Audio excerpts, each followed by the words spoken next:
Stepmom accused me of stealing her diamond necklace, but the truth came out at the wedding. Now, let's see how this story goes. I, 29M, have been with my fiance, 27F, for 4 years.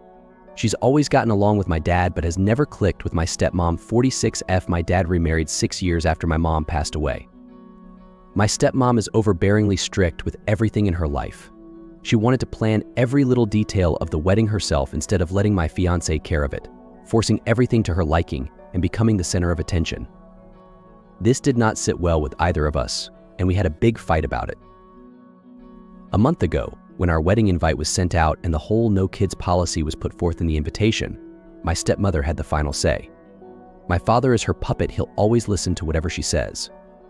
He never expresses an opinion or has a say in anything since marrying her, apparently because kids are a nuisance to her. It doesn't matter how old a kid is according to her. Even pre-teens are kids and shouldn't be allowed. My fiance is a teacher, and her best friend has cute little twins, a boy and a girl, who are 2.5 years old, that don't even scream, let alone cause a disturbance. All 7 of my stepmom's nieces and nephews are supposed to be kids under 14. Trust me, half of them scream enough that you would think they were baby goats fighting for food. The only kids my stepmother approves of are her own 2 youngest 10-year-old twins. There's a big settle down, you hooligans period during family gatherings when everyone is trying to eat. However, there's also a big settle down, you hooligans period when the adults are drinking, so we just play the kids' music on the speakers outside, courtesy of my youngest brother and his wife, until they pass out from food and heat. There's no AC. This was a point of contention after our first engagement got cut short because everyone's kids started screaming, and I indicated that I wanted them out at the wedding. We were told I was horrible for separating a family unit at my wedding. But a year ago, when Diego, my youngest brother's 2-year-old, ate the stones off the ring my stepmother had given him out of the trash, she wanted them back in her jewelry box, even though they were broken. She claimed that as a stepmother, I never deserved to have it. That was just one of many issues that had occurred. The email I received was curt. It basically stated that I needed to respect her wishes. In reply, they gave me at least 48 hours to apologize because very grown-up Diego was in tears, and her gold was broken beyond recognition. More than his broken toys, his Luna, what she wanted to be called, was in tears because the special stones were gone from her special jewelry. My fiancé FA and her dad had met her godmother and father during a holiday trip to Brazil to visit his family. Apparently, 15 years ago, they got married there, which made me legally and functionally an immediate citizen. To be truthful, I had no idea about partial citizenship or anything. My legal mom had taken me to the American consulate to get my passport. I knew we were married, not common law status. It's just that the certification entitled me to the same things that the other 2 FMS had. We were talking to some real estate folks.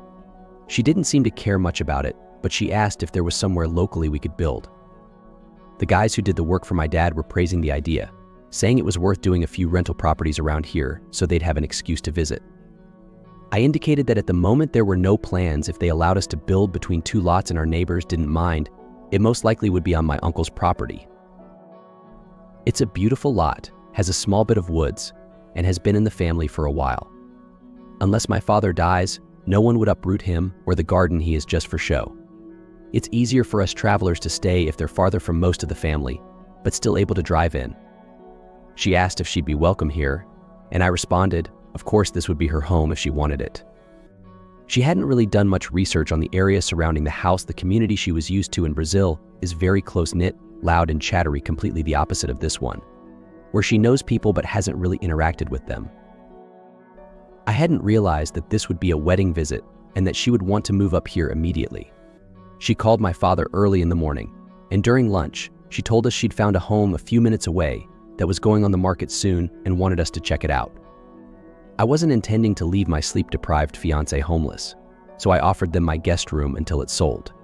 She thanked me for the spare room, which seemed like a nice backup plan, and asked me to give her the deed. She scratched it up and asked me if my guest bedroom was her house. I explained it was my house and I was offering it until it sold.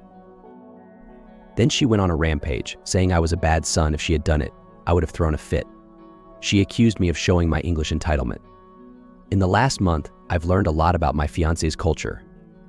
She's patient, and I probably got redder and redder as she went on and on. Honestly, About halfway through, I didn't care.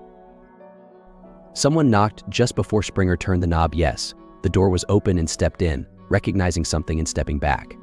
He started talking in Portuguese. About halfway through, he got redder and redder.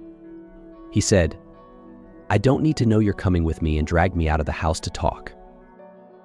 Springer basically apologized he had gone out with a coworker to get drinks near the house. No one really kept a tab and was just sitting around drinking, when they figured since he was mostly okay with everything, they'd ask if he wanted to debate taking friends with them, just to get up and leave and pretend they weren't ever friends. My fiance was angry with me, but it was mostly for my being a doormat and not paying to have a bloody lock changed. I asked her if she minded these friends being around to take care of the place if I was working late, set as enough of an apology, and suggested taking them out and having them apologize for being jerks. They couldn't move in with Springer and her dad, it's too crowded. Especially with the paperwork of being partners and caring for kids, and dad couldn't leave the house for a few months. Basically, the apology from their company meant Springer's ability to go to the hospital for treatment would be delayed a few months instead of a month or two. He's a veteran, partly disabled. I'm sorry to be scant on details, but I'm relearning the subtle things of culture. No one pays for anyone. Money is no object, and paying for another is an insult. The second house down the street belongs to my godmother, and those kids go to have gone to the public school system. She helps take care of them while everyone runs their other parents' company stuff. Anyway, long story short, I took them to dinner, and apparently things had gone better than planned. I was taking them out to dinner about twice a month, while they were only doing that for me about once. They were apologetic, even offering to buy me a house. I told them no one was buying me a house. The fact that someone was offering when the other house was being sold was good enough. I was basically spending my money on stamp duty and legal fees. Springer, being a big stubborn goober, wouldn't let her re-lean or anything. My mother and one or two siblings said as long as they were okay and not leeching off me, the condition stood. My Polish grandparents on that side had sold the house to my dad. They were incomprehensibly wealthy by local standards and sold it for the increase in property values. Yes, people ski there. My dad always wanted us to live a few steps over and just have the hill for fun, not for rent, just enough to fund me to learn why my fiance hates snow. That's what that side of the family is known for, and she refused. Paper-wise, I felt robbed and stolen from because my stepmother gave it to her gold child middle brother, selling it for like a tenth of its cost because of all the snow.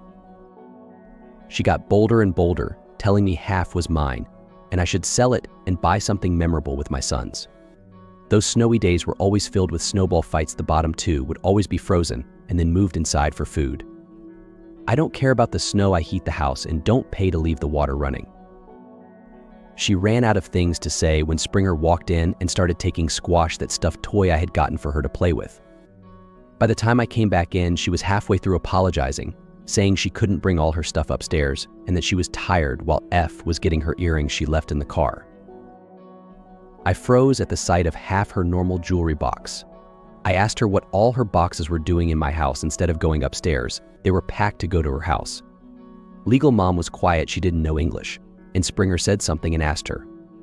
She said she figured since this was her house, all her stuff had been packed to be left here because the whole third floor was unused, and we were being slow and inefficient. He turned to me and said, "This is his house. Mom, this isn't your house." She snapped back, "No, it is my house.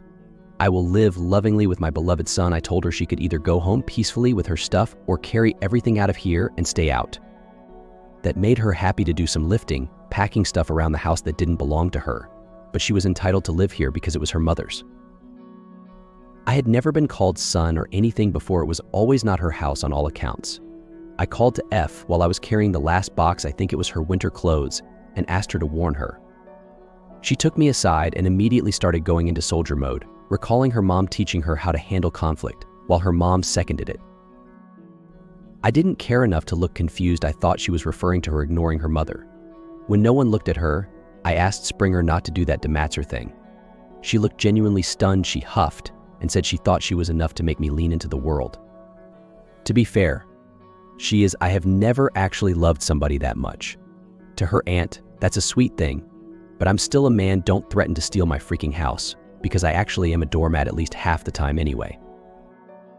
She was here to apologize, and I wasn't angry at her. I'd never threatened to pull her out of her mother's house or anything. I wouldn't. They had worked too hard to get that status.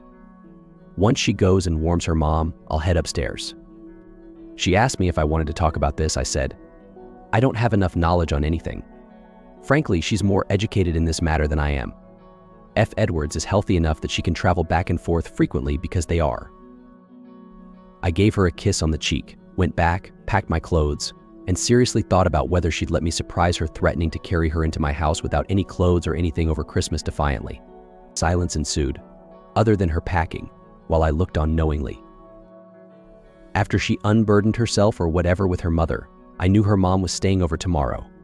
She was cheery. Her grandma Lena was as well, playing with my sister's children and politely avoiding a family feud among the older members. My legally borderline older brother and I were expected to wait at the table till my sister could raise grandma. I had just dropped my plate, and it crashed at the bottom of the tree basin as I said, F, you are my fiance now. No takebacks needed, but you are officially my wife. This is my house, my things, and you will have everything here, tied to your past, present, and all possible futures. If you don't need that, you won't lose it super badly, and you'll always have this home in mind, heart, thoughts, soul, wherever until death do us part. She was speechless and grasped my hand, pressing it to her cheek. She asked me why I kept the house, stating that was part of the reason we had it. I liked the view from it and the woods. It was useful enough when I was bedridden and injured from being beaten up in chef school for one of the jobs at a frozen restaurant. I would sweep the snow off the walkways if I had the energy, and the gasps of laughter from F weren't enough to keep me toasty. My house had become almost like a nurse, but I liked the sunrises and sunsets best. Sig, from another F, remembered me running around in the snow. Her kids were a handful. Winters can be lovely. I spoke to the kids and F said, it's not cold, while only one of them was lucky enough to have never been bruised there. I invited the cold injury purse if she was so inclined. The house was frequently visited. But now, she was set to be my wife, my family, and you don't mess with my family. She didn't trust my stepmom either. I didn't trust her. My entire family doesn't need the house to make my life difficult. The grad student is temporarily working on the household and helping after losing their elder F, grump, because he's always grumpy.